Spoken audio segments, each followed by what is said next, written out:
Hi friends, வணக்கம் and welcome back to my channel. Please எல்லாருமே என்னோடய சேனலை சப்ஸ்கிரைப் பண்ணுங்கள், உங்கள் ஃப்ரெண்ட்ஸ் அண்ட் ஃபேமிலிக்கு ஷேர் பண்ணுங்கள். வாங்க வீடியோக்குள்ளே போகலாம்.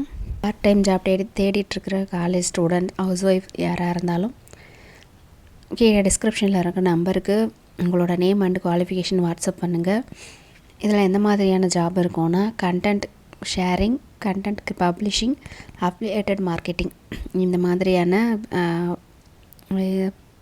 ஜாப்லாம் வந்துட்டு அவைலபிளாக இருக்குது. வீட்டில் இருந்தே பார்ட் டைம் பண்ணால் போதும். மந்த்லி 15,000 வரைக்கும் ஏர்ன் பண்ணலாம். வேணுன்றவங்க எங்களோட டீமில் ஜாயின் பண்ணிக்கோங்க. வாங்க வீடியோக்குள்ளே போகலாம். ஆடி முடிஞ்சு ஆவணி ஸ்டார்ட் ஆக போகுது. அதனால் நம்ம வந்துட்டு விநாயகரை பற்றி ஒரு சின்ன ஸ்டோரி பார்க்கலாம் அப்படின்ட்டு இன்றைக்கி நான் விநாயகர் கதை வந்து சொல்ல போகிறேன். அதாவது சித்தி விநாயகரிடம் சனீஸ்வரன் தோற்ற கதை, அதுதான் நம்ம இன்றைக்கி பார்க்க போகிறோம். நவகிரகங்களில் வந்துட்டு சனீஸ்வரனை தெரியாதவங்க யாருமே இருக்க மாட்டாங்க. அதாவது சனீஸ்வரனோட பிடியிலேருந்து தப்பிக்கணும் அப்படிங்கிறதுக்காகவே நிறைய பேர் வந்து நிறைய பரிகாரங்கள், சடங்குகள்லாம் செய்கிறது உண்டு. ஆனால் ஒரு விஷயம் வந்துட்டு நம்ம புரிஞ்சுக்கணும். நவகிரகங்கள் வந்துட்டு எப்போவுமே கடவுளோட கட்டளைப்படி தான் நடக்கும். அதாவது இப்போ ஒரு போலீஸ் ஸ்டேஷன் இருக்குதுன்னு வச்சுக்கோங்களேன். அது என்ன, நம்ம குற்றவாளிகளை வந்துட்டு அதிகம் பண்ணணும் அப்படிங்கிறதுக்காக ஒரு போலீஸ் ஸ்டேஷன் இருக்குது. இல்லை குற்றங்கள் நடக்காதபடி தடுக்கணும் அப்படிங்கிறதுக்காக தான் வந்துட்டு ஒரு போலீஸ் ஸ்டேஷன் வந்து இருக்குது ஒரு ஊருக்கும். அந்த மாதிரி தான் வந்துட்டு எந்த தவறுமே செய்யக்கூடாது. மக்கள் வந்துட்டு அட்லீஸ்ட் நம்ம தப்பு பண்ணால் நம்மளுக்கு கடவுள் தண்டனை கொடுப்பாரு.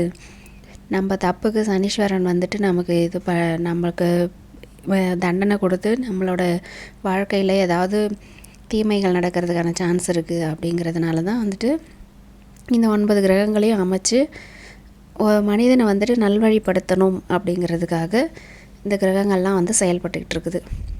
அந்த மாதிரி சனீஸ்வரனை பார்த்ததும் சனீஸ்வரன் பகவானை கண்டு யாரும் வந்துட்டு அச்சம் கொள்வதோ இல்லை கலங்குவதோ வந்துட்டு ரொம்ப அறியாமையான ஒன்று. சனீஸ்வரனோட கடமை வந்துட்டு அனைவரையுமே எல்லாரையுமே வந்துட்டு ஒரு குறிப்பிட்ட காலகட்டம் அவங்களோட பிடிச்சிட்டு அதுக்கப்புறம் வந்துட்டு அவரோட பிடியிலிருந்து விட்டுருவார். மனிதர்கள் மட்டும் இல்லைங்க, தேவர்களையுமே வந்துட்டு அவரோட பிடியிலிருந்து தப்ப முடியாது. அந்த மாதிரி வரும்போது ஒரு வாட்டி வந்துட்டு நம்ம கணேசன் நம்மளோட விநாயகரை வந்துட்டு பிடிக்கிற நேரம்.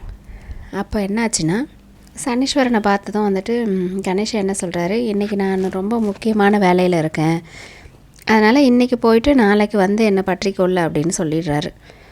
சரின்னு சொல்லிவிட்டு நாளை பார்த்துக்கலாம் அப்படின்ட்டு சனீஸ்வரனும் கிளம்பிடுறாரு. ஆனால் விதி என்னாச்சு, அவரை விடவே இல்லை. நாளைக்கு வரணும்னு சொல்லியிருக்காரு, ஆனால் அதற்கு எந்த உத்தரவாதமும் இல்லையே அப்படின்னு சொல்லிட்டு கணேஷக்கிட்ட போயிட்டு நாளைக்கு வாங்கன்னு சொன்னதுக்கு ஏதாவது உத்தரவாதம் கொடுங்க அப்படின்னு சொல்லிட்டு கேட்குறாரு. அதுக்கு வந்து கணேசன் சொல்கிறாரு, வேணா என் முதுகில் நான் இன்றைக்கி போய் நாளைக்கு வரேன், நாளை வந்து உன்னை பற்றி கொள்கிறேன்ட்டு எழுதிட்டு போ அப்படின்னு சொல்லிடுறாரு. அப்படியே வந்துட்டு சனீஸ்வர பகவானும் அவரோட முதுகில் நாளை பற்றி கொள்கிறேன் அப்படின்ட்டு எழுதிட்டு கிளம்பிடுறாரு. அடுத்து வந்துட்டு மறுநாள் வந்து கேட்குறாரு கணேஷா கிட்ட. உடனே ஒரு முதுகை திருப்பி காமிச்சு, நீ தானே எழுதுன, நாளைக்கு வந்து பற்றிக்கிறேன்னு சொல்லிட்டு அப்படின்னு சொல்லிட்டு முதுகில் எழுதுதை வந்து திரும்பி காமிக்கிறாரு. அடடா, நாம் வந்துட்டு உத்தரவாதம் கேட்டதே இவர் வந்து நமக்கு ஆப்போசிட்டாக திருப்பிட்டாரே அப்படின்னு சொல்லிட்டு முதுகில் என்ன இருக்குது, நாளை பற்றுக்கிறேன்னு இருக்குது. அப்போது நாளைன்னு தானே ஒரு நாளும் வரும்போது வரும். அப்போ நாளைன்று தானே எழுதியிருக்கிறார், நாளைக்கு வான்னு சொல்லியே இன்னுமே ஆக்சுவலாக இன்றைக்கு நாள் வரைக்குமே வந்துட்டு கணேசன் சனீஸ்வரன் வந்து பற்றவே முடியவில்லை அப்படிங்கிற ஒரு கதை இருக்குது. அந்த மாதிரி வந்துட்டு எல்லார்கிட்டேயும் கைவரிசையை காட்டிய சனீஸ்வரன் வந்துட்டு ஆணைமுகத்தார்கிட்ட இப்படி வசமாக வந்து ஏமாந்து போயிட்டார். ஒவ்வொருவரோட தீவினைகளுக்கு தகுந்தபடி தான் வந்துட்டு சனீஸ்வரனோட தொல்லை வந்து இருக்கும். விநாயக பெருமான் வந்துட்டு எல்லாரும் வணங்குகிற தெய்வம். அவரை பிடிக்காதவங்க யாருமே இல்லை, எல்லாருக்குமே வந்துட்டு அவரை பிடிக்கும். அந்த வகையில் பார்த்தா யாருக்குமே அவர் எந்த தொல்லையுமே கொடுத்ததில்ல. அதனால் சனீஸ்வரன் வந்து அவருக்கு தொல்லை கொடுக்கவும் முடியாது. அதனால தான் வந்துட்டு அவர் பின்னாடி எழுதியிருக்கிற வாசகத்தை பார்த்துட்டு அவர் நாளைக்குன்னு சொல்லிட்டு இன்னுமுமே வந்துட்டு கணேசனை பிடிக்க முடியாத ஒரு நிலையில் இருக்கார். நல்லது மட்டுமே செய்கிறவங்க எப்போவுமே எந்த கிரகத்துக்குமே நம்ம வந்து பயப்படவே தேவையில்லைங்க. இப்போது சில நேரத்தில் நல்லவங்கள கூட போலீஸ்காரங்க ஏதோ ஒரு கேஸில் அரெஸ்ட் பண்ணியிருப்பாங்க, இல்லை நீதிமன்றம் வரைக்கும் கூட போயிருப்பாங்க.